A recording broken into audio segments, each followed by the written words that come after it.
Special train से रामेश्वरम धाम की तीर्थ यात्रा। आज ही अपनी सीट बुक कराएं tripurayatra.com पर।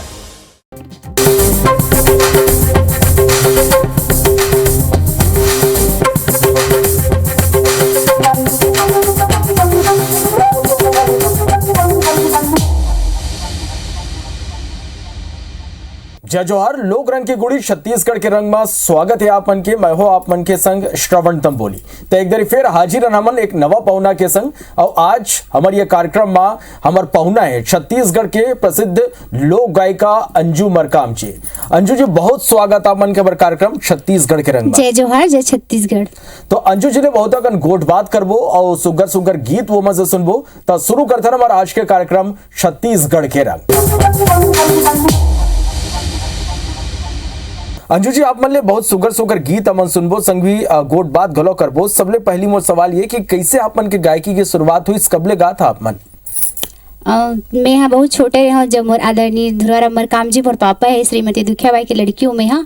तो मैं ओखरे माध्यम से कलाकारी में पहुँचे हूँ, तो वहीं से सीखना मोर प्रयास चालू है। तो मतलब शुरुआत बचपन से ही आप मन? हाँ, बचपन से ही मतलब हमारे यहाँ की मतलब माँ और मोर बाबूजी मतलब ये सब रिहर्सल बैठे तो मोला भी शौक लगे कि मैं भी कलाकारी क्षेत्र में आऊँ, गाना गाऊँ। तो सो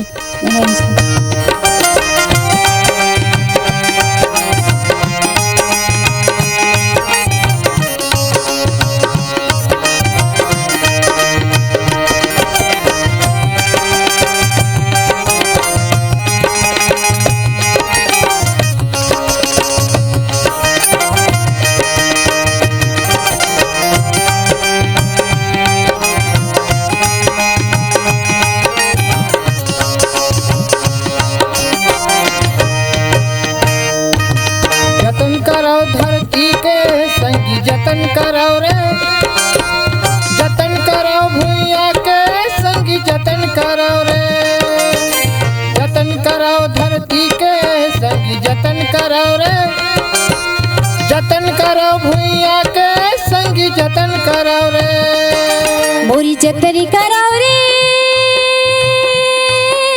हो, मोरी जतन करो रे,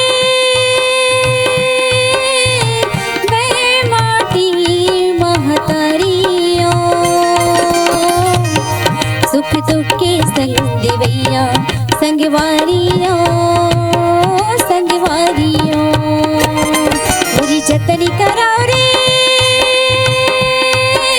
हो, जतन करो धरती के संगी जतन करो रे, जतन करो भूया के संगी जतन करो रे, जतन करो धरती के संगी जतन करो रे, भूया के संगी जतन करो रे। तुम्हारी अंगना माठाड़ी जन्म के भूख प्यासे,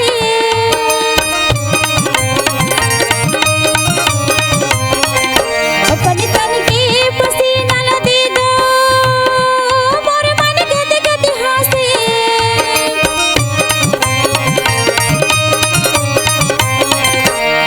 देवारी की दिया में, देवारी की दिया में फागुन की पिचकारियों, मैं माटी महतारियों मोरी जतन करो रे हो, जतन करो धरती के संगी जतन करो रे, जतन करो भूया के संगी जतन करो रे, जतन करो धरती के संगी जतन करो रे, जतन करो भूया के संगी जतन करो रे। तुम्हारी आँखी की आंसू ना तुमने बोला दे दो,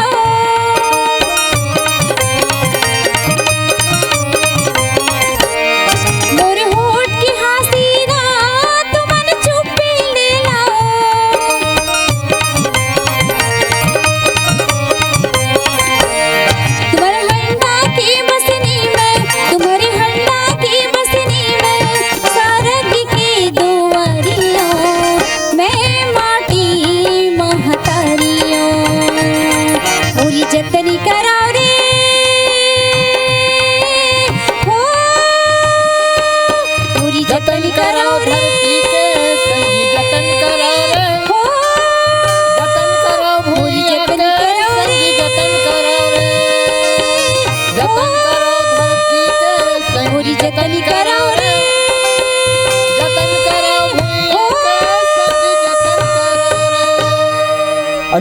बाद बचपन ले आपमन गाया, धीरे धीरे कैसे सफर आगू बढ़िस? का आपमन कहीं ले संगीत की शिक्षा लिया या सब कुछ घर ले के माहौल से सीखे आपमन? मैं तो शिक्षा बस अपन बाबूजी और मोर माँ से ही ली हूँ भैया, और मैं बाहर से तो ले ही नहीं हूँ। काबर की बचपन से मोर पापा मतलब मोर बाबूजी मन सब कलाकारी करे थे, तो मोला भी मन लगे कि मैं सीखूं और मैं भी गाऊं, तो जारी हुई सब।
अंजू जी, आगू आपमन के का कुछ तैयारी है ये गीत संगीत की दुनिया में? मोर तैयारी बस यही है भैया कि मैं हाँ अच्छा गाना लेके अपन छत्तीसगढ़ी भाई बहनी मन बर आवाओ, ताकि जैसे मोर बाबूजी द्वारा मरकाम मोर मम्मी ओ मतलब सब दी से आगे सब आगे बढ़ाई से वैसे मोला भी बढ़ाए, बस जिंदगी में ही प्रयास है मोर। अच्छा, तो छत्तीसगढ़ी गीत संगीत ला आगू बढ़ाए कि ये मन काम सल्लग करत है और आगू गलो ये करना चाहते, ये मन की इच्छा है। आगू गलो एक सुगर गीत सुन लेते ना, गोट बात ला जारी करते।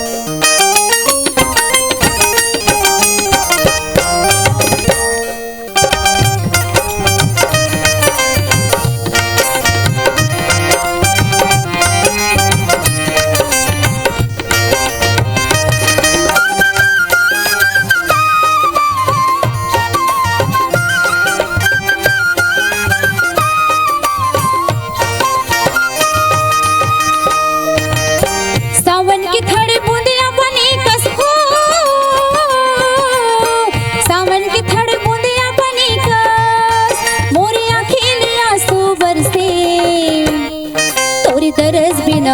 बैरी कलब कलब मंतर से तोरी तरस बिना मोर बैरी कलब कलब मंतर से सावन की थोड़ी बूंदे अपने कसको सावन की थोड़ी बूंदे अपने कस मोरे अखिल आंसू बरसे तोरी तरस बिना मोर बैरी कलब कलब मंतर से तोरी तरस बिना मोर बैरी कलब कलब मंतर से।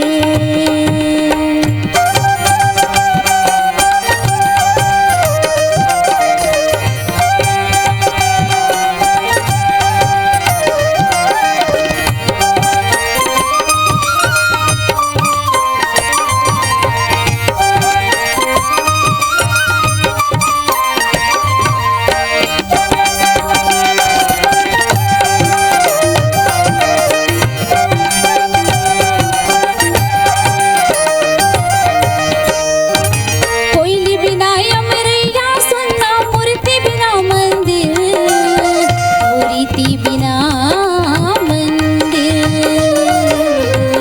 मूर्ति बिना मंदिर तोर बिना ये जिंदगी ला कैसे की धारा धीर कैसे की मैं हाधर धीर कैसे की मैं हाधर धीर बन के आड़े घुमड़ पतरी माँ हो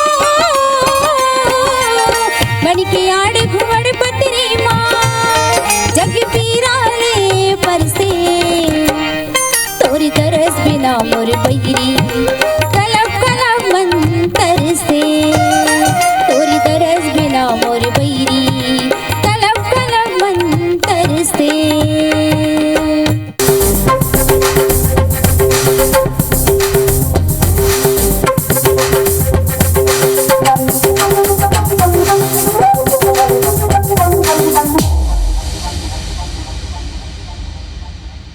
अंजू जी छत्तीसगढ़ी गीत संगीत ले कितना मया आप मन ला?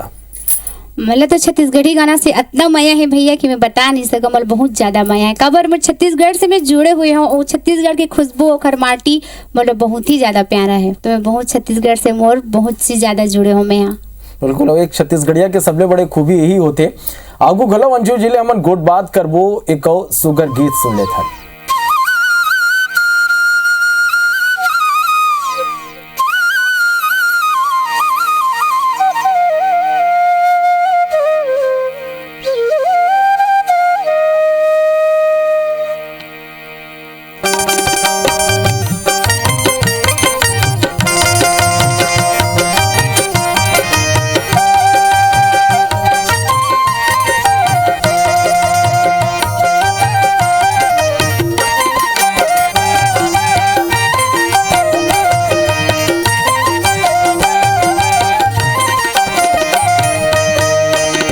बरस भई गे रसिया दरस नहीं है बरस भई गे रसिया दरस नहीं है तै नहीं जिंदगी में रस्त नहीं है तै नहीं जिंदगी में रस्त नहीं है बरस भई गे रसिया दरस नहीं है बरस भई गे रसिया दरस नहीं है तै नहीं जिंदगी में रस्त नहीं है तै नहीं जिंदगी में रस्त नहीं है।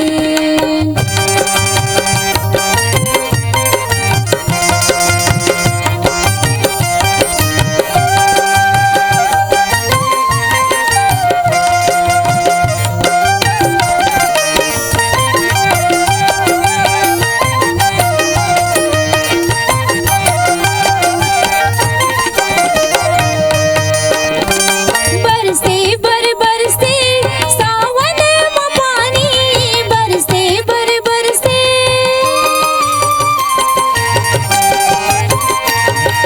बरसे बर बरसे सावन में पानी झिमिर झिमिर अबे पौर कस रही है झिमिर झिमिर अबे पौर कस रही है बरस भई गे रसिया दरस रही है बरस भई तरसत रही है, ए नहीं जिंदगी मरस्त रही है, ए नहीं जिंदगी मरस्त रही है।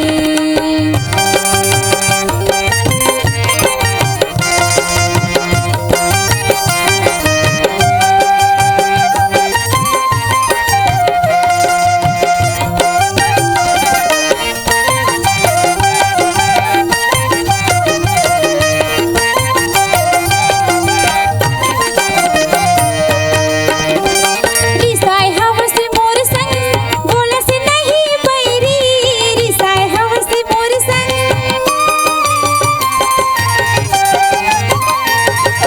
रिसाय हवस मोर संग बोलस नहीं बैरी, कुछो कराओ काही मजस्त रही है, कुछो कराओ काही मजस्त रही है। बरस भईगी रसिया तरसत रही है, बरस भईगी रसिया तरसत रही है, ए नहीं जिंदगी मरस्त रही है, ए नहीं जिंदगी मरस्त रही है, ए नहीं जिंदगी मरस्त रही है, ए नहीं जिंदगी मरस्त रही है, ए नहीं जिंदगी मरस्त रही है। ला ला ला ला ला ला ला ला ला ला ला ला ला ला ला ला।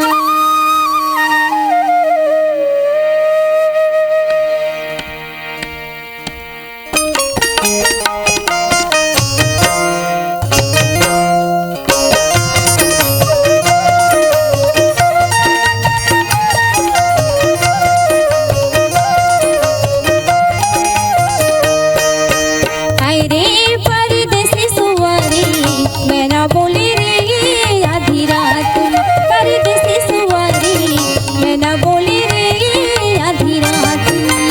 कुहू कुहू कसे कोई नहीं बोले, कुहू कुहू कसे कोई नहीं बोले, जंगली झाड़ी पार में मैं ना बोली रे आधी रात में, परदेसी सुवारी मैं ना बोली रे आधी रात में।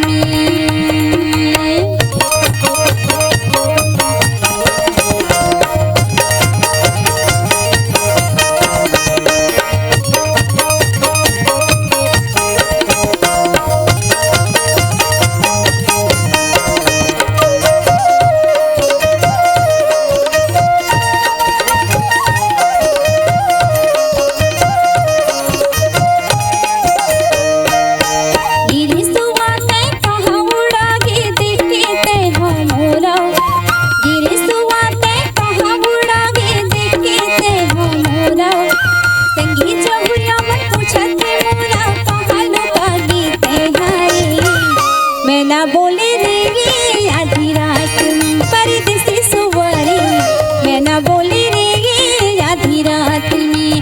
कुहू कुहू कसे कोई नहीं बोले, कुहू कुहू कसे कोई नहीं बोले, जंगली झाड़ी खार में मैं ना बोले रे आधी रात में, परदेसी सुवारी मैं ना बोले रे आधी रात में।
अंजू जी बहुत बहुत धन्यवाद, आप मन इतना बेरा दिया और इतना सुंदर सुंदर जो गीत है आज हमारे दर्शक मन ला आप मन सुनाया। धन्यवाद आप मन के।